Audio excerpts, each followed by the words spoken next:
आप सबको नमस्कार। एक बार फिर से आप सबको अपने इस YouTube वीडियो में मैं आपका स्वागत करता हूं। दोस्तों, हमेशा की तरह इस वीडियो भी मैं आप सभी के लिए बहुत ही महत्वपूर्ण वीडियो है। ये सच्ची घटना आज मैं आपको बताने जा रहा हूं। लड़के वाले ने शादी करने के नाम पर लड़की वाले से 8 लाख रुपया के फ्रॉड किया। उसके बाद पैसा भी वापस नहीं कर रहा है। उसके बाद जब उसने शादी करने के लिए बोला तो उसने ब्लैकमेल किया, इमोशनल ब्लैकमेल किया और बदनाम करने का धमकी भी दिया और लड़की वाले बहुत ज़्यादा परेशान है। चलिए इस कहानी को, इस बात को हम समझते हैं कि किस प्रकार से बात शुरू हुआ और ये लड़की वाले जो है उस लड़का के फ्रॉड में किस प्रकार से पड़ गया और 8 लाख रुपया ये गवा दिया है। और आगे क्या है, क्या हुआ नहीं हुआ, इस कहानी में आज हम सीखने वाले हैं और जानने वाले हैं। इसलिए इस कहानी को आप शुरू से अंत तक आप जरूर सुन लें। और इस वीडियो के लास्ट में मैं एक बहुत ही महत्वपूर्ण बात आप सबको मैं बताने वाला हूं, ताकि ये घटना और इस तरह की सिचुएशन आपके समझ में ना आए। अगर जो सिचुएशन आपके समझ में आ जाता है तो आप उसको, उस समय को आप अच्छी तरीक़ा से फेस कर सकते हैं और ऐसे जो फ्रॉड करने वाले जो लोग होते हैं इससे आप जो है बच सकते हैं। इसीलिए इस पूरा कहानी को आप शुरू से अंत तक आप जरूर सुन लीजिएगा। चलिए इस कहानी को हम शुरू करते हैं। दोस्तों, ये जो कहानी जो है बिहार शरीफ के बनोलिया गांव की है।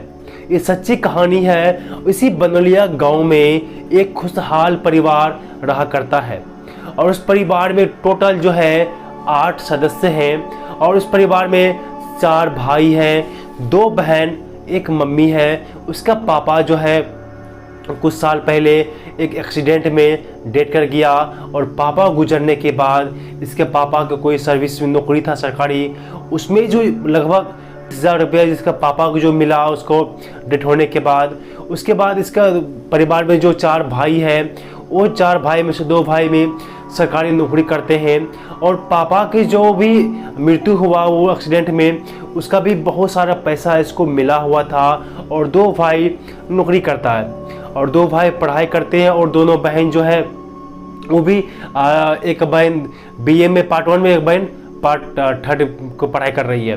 अर्थात दोनों बहन अब तो BA पास हो चुकी है और इस परिवार में 2 बहन, 4 भाई, एक मम्मी रहती है। टोटल 7 सदस्य इस परिवार में है और हमेशा की तरह ये परिवार बहुत ही खुशहाल था और इस परिवार में सब लोग अच्छे से चल रहा था। लेकिन एक समय ऐसा आता है इस परिवार में, उसका भाई ने अपने बहन को एक फ़ोन गिफ्ट किया, अपने बहन को फ़ोन दिया अर्थात मोबाइल, स्मार्टफोन दिया। दोनों बहन उस फ़ोन को हमेशा चलाती थी और खुशी से रील्स भी देखती थी, फ़ोटो क्लिक करती थी, बात करती थी। सब अपने घर यूज के लिए उसका भाई ने घर में एक मोबाइल दिया। लेकिन उसको पता नहीं था कि इस मोबाइल के चक्कर में पूरा बैंक उसका खाली होने वाला था। इस बात को वो नहीं जानता था। लेकिन जब दोनों बहन सारे काम काज करके ख़त्म होती थी तो करके ख़त्म करने के बाद दोनों बहन बैठती और रील्स दिखा करती थी। जो भी दिन में फ़ोटो क्लिक किया या कुछ किया तो उनको वो चलाती थी और बहुत ज़्यादा फ़ोन का वो इस्तेमाल करने लगी थी।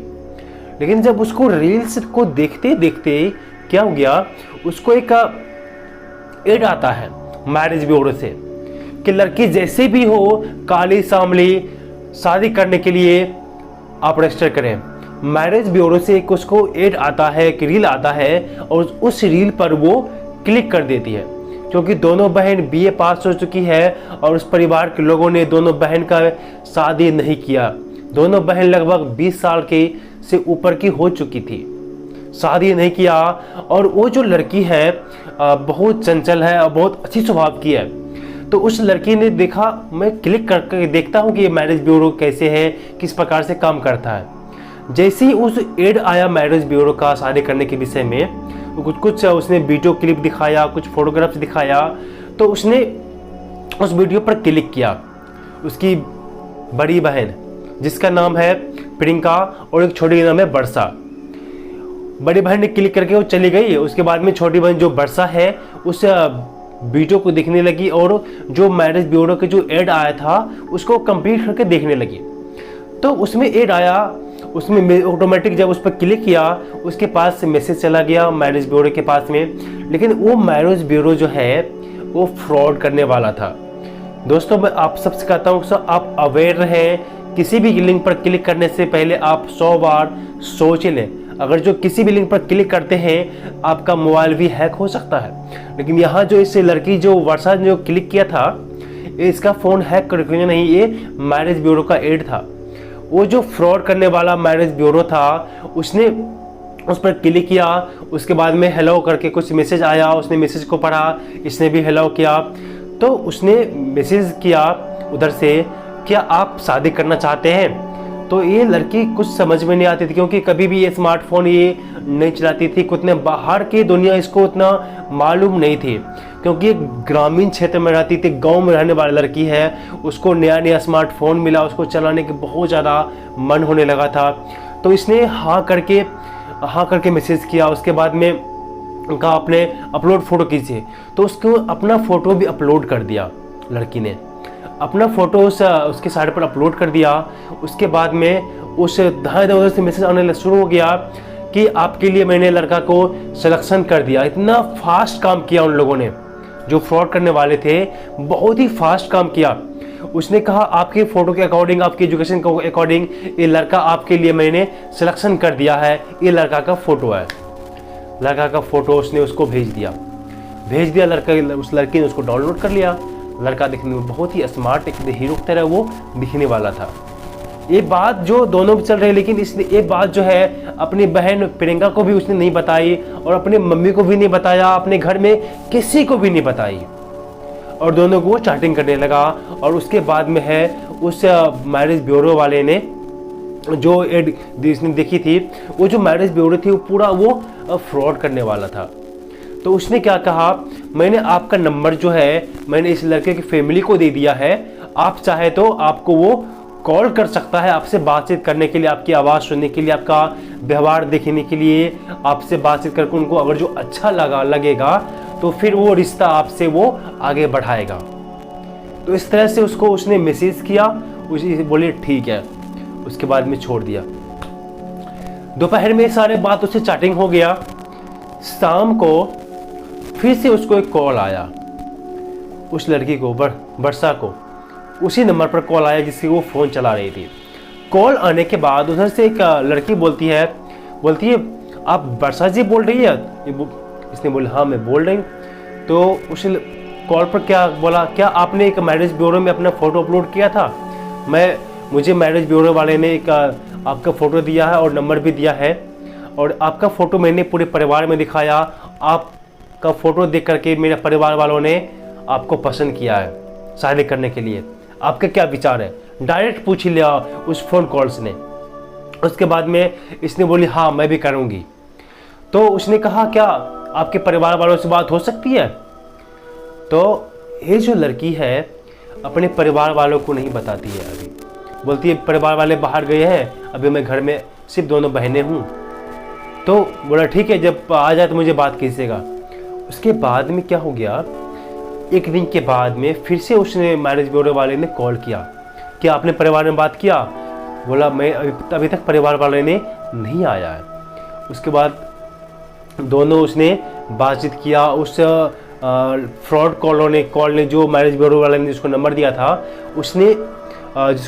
था उसने इसका फिर से रियल पिक मांगा, उसके घर का पिक मांगा, घर में कौन सा रूम में रहती है, सब चीज़ का उसने फ़ोटो मांगना शुरू कर दिया।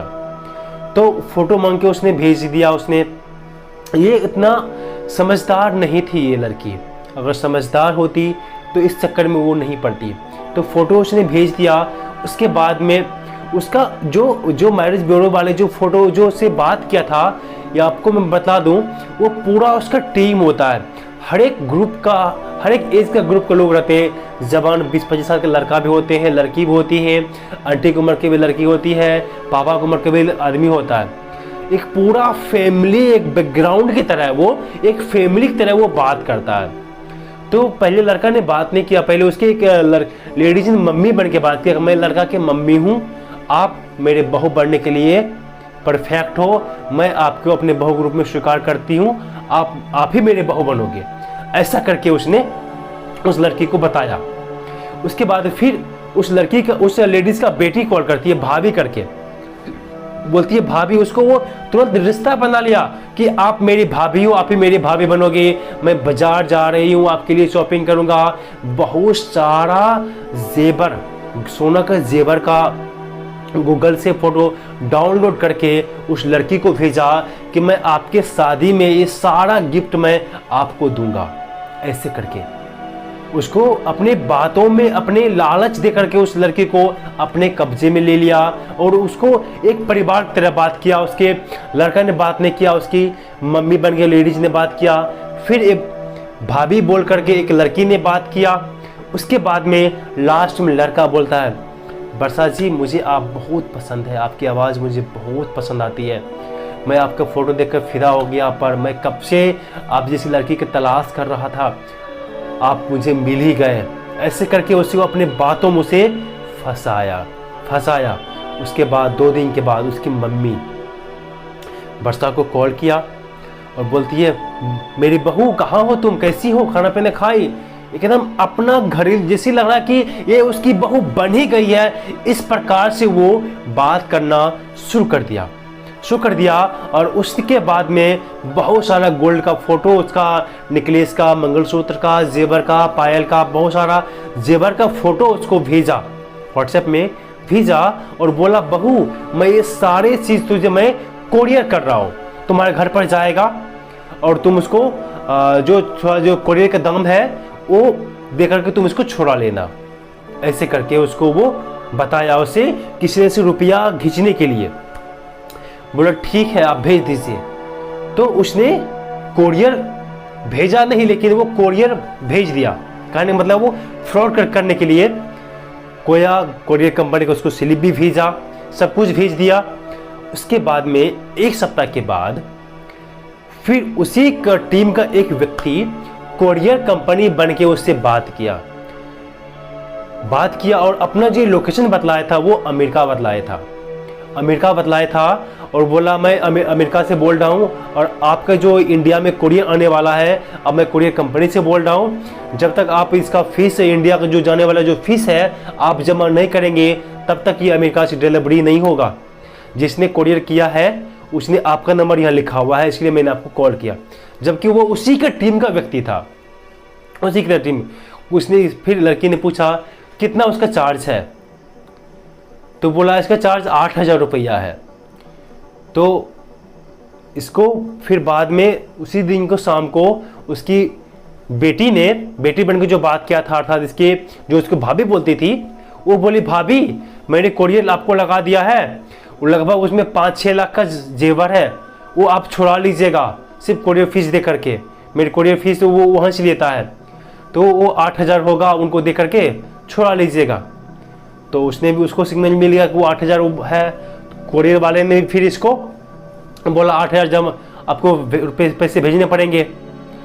तो ये लड़की असमंजस में पड़ गया। बोला कोरियर वाला बोला अगर जो आप 8,000 रुपया नहीं भेजते हैं, इसका फीस जमा नहीं करते हैं, तो ये आपका 5-6 लाख का सामान है, ऊपर से 5-6 लाख ऊपर का सामान है, ये वापस चला जाएगा। ये तो आप लालची में आ गई। तो फिर ये उसने एक नंबर दिया, उसने गूगल पे का नंबर दिया। फिर इस लड़की ने उसको 8,000 रुपया ट्रांसफ़र करवा दिया अपने पापा के अकाउंट से, जो उसको पापा जो डेट किए थे उसमें जो मिले थे उसको ट्रांसफ़र करवा दिया। फिर वो बोला ठीक है मैडम आपका ट्रांसफ़र पैसा मिल गया है, यहाँ से मैं इसको डिलीवरी आगे बढ़ाता हूँ। ऐसे कर करके वो उस कोरियर के नाम पर लगभग 70,000 रुपया वो ले लिया। और उसकी कहे कोरियर वाला ज़्यादा उसका जो फ्रॉड करने वाला जो व्यक्ति था, जो पूरा परिवार का जो एक खेल रचा हुआ था, टीम बनाया हुआ था, उसका पापा बन के कोई बात किया, बेटी तुम कैसी हो, बेटी तुम कहाँ हो, तुम कब आओगी, मेरी बहू कब बनोगी, तुम मुझे अपने हाथों से बनाओ, कब खिलाओगी, इसी प्रकार से बात किया। उसके बाद में फिर लड़का बात किया, फिर उसकी मम्मी सास बन के बात किया। अपने जैसे सास बहू में या अपने एक परिवार दूसरे परिवार जैसे बात करते हैं ना, इस प्रकार से बात करके उसे बातों के जाल में फंसा लिया। और यहाँ इसको दोनों बहन सिर्फ घर में दोनों बहन जानती है। उसके बाद में जब पैसा ट्रांसफ़र होने लगे तो उसकी मम्मी को पता चला। तो मम्मी को पता चला तो मम्मी के इससे लड़की ने कन्विंस किया, मम्मी वो अमेरिका वाला परिवार है, वो हमसे शादी करने के लिए तैयार है, इसीलिए कुछ कुछ बातचीत कर रहा है। तो उन लोग जो है इस लड़की से वीडियो कॉल पर भी बात किया, वीडियो कॉल पर बात किया और वीडियो कॉल बात करके अपनी बातों के जाल में उसे वो फंसा लिया। हमेशा कभी न कभी कोई बहाना से, कभी जब कोरियर वाले कंपनी से या उसको करके फ्रॉड करके उसने लाख रुपए तक तो उससे खींच लिया। उसके बाद में क्या बात किया कि अब अलग अलग बहाना बनाया। कभी वो लड़का बाइक में जाता है, एक्सीडेंट हो जाता है, फिर पुलिस पकड़ लेता है उसे, पुलिस पकड़ लेता है और वो लड़का अमेरिका वाला लड़के इस लड़की से फ़ोन से बात करता है और बाइक में एक्सीडेंट का नाटक करता है और ये कोई उसी का फिर टीम होता है, फिर पुलिस बन के उसे पकड़ता है, उसे मारता है लड़के को। वो लड़का चिल्लाता है फ़ोन पर और वो फिर वो लड़की से वो बात करता है। फिर वो पुलिस बन के पुलिस वाला लड़के से पैसा मांगता है कि रुपया दो तब तुझे मैं छोड़ूंगा, ऐसे करके। वो बोलता है मेरे पास पैसा नहीं है। फिर लड़का बोलता है इस लड़की को, तो फिर लड़की इमोशनल में आकर के उस पुलिस से छुड़ाने के लिए फिर इसे 10,000 रुपये ट्रांसफर करता है। ऐसे कर करके उसे इमोशनल ब्लैकमेल कर करके कोई बहाना लगा करके 5 लाख रुपए तक फिर से वो खींच लिया। उसके बाद फिर अलग अलग इमोशन करके उसे 8 लाख रुपए तक एक ये जो कहानी है लगभग 7 महीने तक चलता है। 7 महीने तक चलता है। आई थिंक अभी भी ये कहानी चल रहा है। 7 महीने तक में उसको 8 लाख रुपया वो ले चुका है। उसके बाद में जब इसको लगा कि ये जो है अब मुझसे शादी नहीं करेगा, सिर्फ बहाना मार रहा है, तो जितनी भी ये वीडियो कॉल से बात करता था, आपको मैं बताना नहीं चाहता हूँ, लेकिन अब ऐसा बोल भी नहीं सकता हूँ कि जब ये वीडियो कॉल पर बात करती थी तो लड़का अपने तरफ से पूरा बिना कपड़ा निकाल के भी कभी कभी बात किया और वो स्क्रीन रिकॉर्डर उसने ऑन करके बात किया था। और ये अब जाकर के अभी 1 सप्ताह पहले की भी बात है, मुझसे उससे बात हुआ था, 1 सप्ताह पहले की बात है, जब उसने मना किया कि अब मैं आपसे बात नहीं करूंगा और मैं जा रहा हूँ पुलिस में कंप्लेन करने के लिए, क्योंकि मैंने उसे बोला था कि आप पुलिस में कंप्लेन करो, ये फ्रॉड करने वाला है, ये आपसे कभी भी शादी नहीं करेगा, इसी बात से फ्रॉड करेगा। जब उसने बताया कि मैं जा रहा हूँ पुलिस में कंप्लेन करने के लिए, तो फिर उधर से वो धमकी देने लगा कि मैं आपको वायरल कर दूंगा, मैं यूट्यूब पर वीडियो अपलोड कर दूंगा। कौन सा वीडियो? जो वीडियो कॉल में उसने बात किया था और लड़का वाले ने जो कपड़ा निकाल के बात किया था, उस स्क्रीन पर दिख रहा है सब कुछ। उसको ब्लैकमेल करने लगा, तो तुझे मैं बर्बाद कर दूंगा, तुझे मैं कहीं भी नहीं छोड़ूंगा, पूरा वायरल कर दूंगा। ऐसे करके वो ब्लैकमेल करने लगा। ऐसे कर लगभग 8 लाख रुपया उन लोगों ने उसका, जितने भी पापा का जो उसका सर्विस था, जो पापा जो एक्सीडेंट में डेथ किया था, उस सारा बैंक बैलेंस का वो चूस लिया एक मक्खी की तरह। और ये मैंने कितना ऐसे मना भी किया, कभी कभी बात हम उससे वो परिवार हमसे कभी बात करता था, हमको उससे संपर्क किस प्रकार हुआ। कुछ दिन पहले मैं रीसेलिंग करता था और अभी भी कभी कभी अगर जो पुराना कस्टमर है मैं उसे रीसेलिंग करता हूँ। अगर कुछ प्रोडक्ट अगर जो लेना होता है तो मुझे वो कॉल करता है। जिससे रीसेलिंग बहुत सारे एप्लीकेशंस हैं, मैं मीशो के साथ या ग्लो रोड के साथ में कभी कभी मैं रीसेलिंग करता था। पहले खूब बहुत करता था, लेकिन अब तो मैंने रीसेलिंग लगभग बंद कर दिया है। लेकिन जो पुराना कस्टमर है अभी भी मुझसे कॉल करते हैं तो मैं उसे प्रोडक्ट भेज देता हूँ।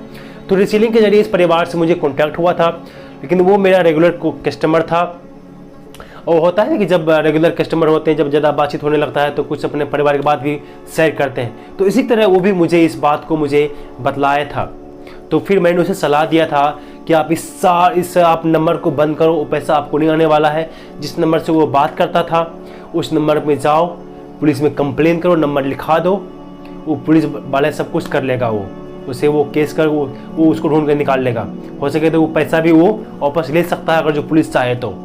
लेकिन मैंने उनको सलाह दिया था, लेकिन वो उन लोगों ने पुलिस केस नहीं किया। तो अभी तक लगभग 8 लाख से ऊपर रुपया उन लोगों ने झीट चुका है।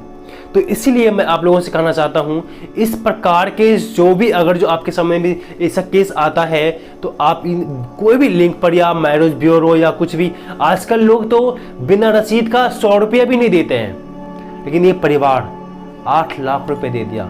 इससे ज़्यादा बुद्धू कौन हो सकता है मेरे ख्याल से। इससे ज़्यादा बुद्धू तो दुनिया में कोई भी नहीं मिलेगा। हर एक नंबर बुद्धू के जितना भी लेवल लगा दीजिए पागलपन का, इस परिवार पर लग जाएगा। एक होता है ना, जब पैसा होता है तो लुटाने में मज़ा आता है, वही हाल इस परिवार का हुआ है। शादी भी नहीं हुआ, दोनों बहन अभी तक कुमारा है। जब घर में इनके भाइयों को पता चला कि मेरे पापा के अकाउंट सारा खत्म हो चुका है, पूरे परिवार में महाभारत शुरू हो गया। दोनों बहनों को, मम्मी को भाइयों ने बहुत मारा पोटा, और उसके बहन लोगों ने किसी से कर्जा लेकर के भाइयों को कुछ रुपया शो किया है। लेकिन अभी भी उन लोगों ने पुलिस केस नहीं किया है। अगर जो पुलिस केस करता तो वो परिवार भी बच जाता। लेकिन मैं आप सबसे कहना चाहता हूँ, आप मोबाइल देखते हैं, किसी भी रील्स देखते हैं, कोई भी एड देखते हैं, उस पर क्लिक ना करें। और इस प्रकार से जो भी फॉल्स वाली बातें होती हैं, शादी करने के नाम पर या कुछ ही करने के नाम पर आप जो पैसे लेते हैं ना, एक भी रुपया आप किसी को भी आप मत देना बिना सबूत को। आजकल के लोग तो घर में जो फेस टू फेस है वो मुकर जाते हैं। ये तो सिर्फ सोशल मीडिया के माध्यम से उसको सिर्फ गूगल पे में फोन पैसे भेजते किया, कभी भी नहीं खोजा उन लोग कहाँ है नहीं है, लेकिन पैसे उसे भेजते गया। आज जो परिवार सिर्फ रो रहा है, रोने के अलावा कुछ भी उसके पास नहीं बचा है। जो भी बैंक बैलेंस था सारा बैंक बैलेंस खत्म कर दिया उन लोगों ने, खत्म कर दिया। और लड़की उसके प्यार में इतना पागल हो गई है, उसके बातों के जाल में इतना आ गई है, अभी भी उससे वो बातें करती है। उसके परिवार वालों ने, मैंने खुद भी उसे मना किया था उसकी मम्मी को फ़ोन करके। जब उसने फ़ोन किया था सिर्फ वो फ़ोन पर रो रही थी और बता रहा था परिवार, मैंने भी मना किया था। वो लड़की अभी भी बात करता है। उसके परिवार वालों ने उसका मोबाइल को सीज कर लिया है, लेकिन वो लड़की किसी के मोबाइल से लेकर के डायल करके उसे वो बात करता है। पता नहीं क्या है उसकी बातों में या उसके परिवार वालों में, इतना वो उसको अपने कब्जे में कर रखा है। इसलिए मैं आपसे कहता हूँ कि इस प्रकार की बातों से, इस प्रकार की चीज़ों से आप दूर रहें। सच्चाई को जाने। अब जहां आप बात कर रहे हो वो कैसा है नहीं है, वो परिवार कैसा के फ्रॉड करने वाले हैं कि जेन्यून है। और सोशल मीडिया और ऑनलाइन पर आप तो बिल्कुल भी भरोसा आप मत कीजिए। अगर जो आप लड़का है या लड़की है, अब मुझे नहीं पता कि आप कौन इस वीडियो को आप देख रहे हैं, जहां कहीं पर भी आपकी मम्मी पापा शादी तय करता है वहाँ पर आप शादी कीजिए। इस प्यार के चक्कर में आप मत पड़िए। प्यार बहुत ही बड़ा कुत्ती चीज़ होता है। अगर जो एक बार इस चक्कर में पड़ गए तो आप गए काम से, आपको कोई भी नहीं बचा सकता। इस परिवार को भी, ये परिवार भी पुलिस कंप्लेन भी नहीं, अभी तक भी कोई पुलिस कंप्लेन नहीं किया है। आपको क्या लगता है, क्या इसे पुलिस कंप्लेन करना चाहिए या इस परिवार को अगला क्या कदम उठाना चाहिए? मुझे कमेंट करके आप जरूर बताइएगा। और आप मेरा ये वीडियो कहाँ से देख रहे हैं वो भी मुझे कमेंट कीजिएगा, ताकि मुझे पता चले कि मेरा वीडियो कहाँ कहाँ तक जा रहा है। क्या आप इस वीडियो के द्वारा कुछ सीख रहे हैं या आगे बढ़ रहे हैं कि नहीं बढ़ रहे हैं, ताकि मुझे मोटिवेट हो सकूं और आपके लिए मैं ऐसी जो कहानी घटनाएं जो है ढूंढ करके आपके सामने मैं ला सकूं। फिलहाल मिलता हूं मैं अगले वीडियो में। तब तक इस वीडियो को आप चैनल को सब्सक्राइब कीजिए और इस वीडियो को अपने दोस्तों में शेयर जरूर करें, ताकि उन लोग भी इस घटना को जान सके और ऐसी घटना से वो बच सके, ऐसी धोखा देने वाले लोगों से वो बच सके, अपने लाइफ में वो आगे बढ़ सके। आप सब खुश रहिए, हैप्पी रहिए और सोचते रहिए।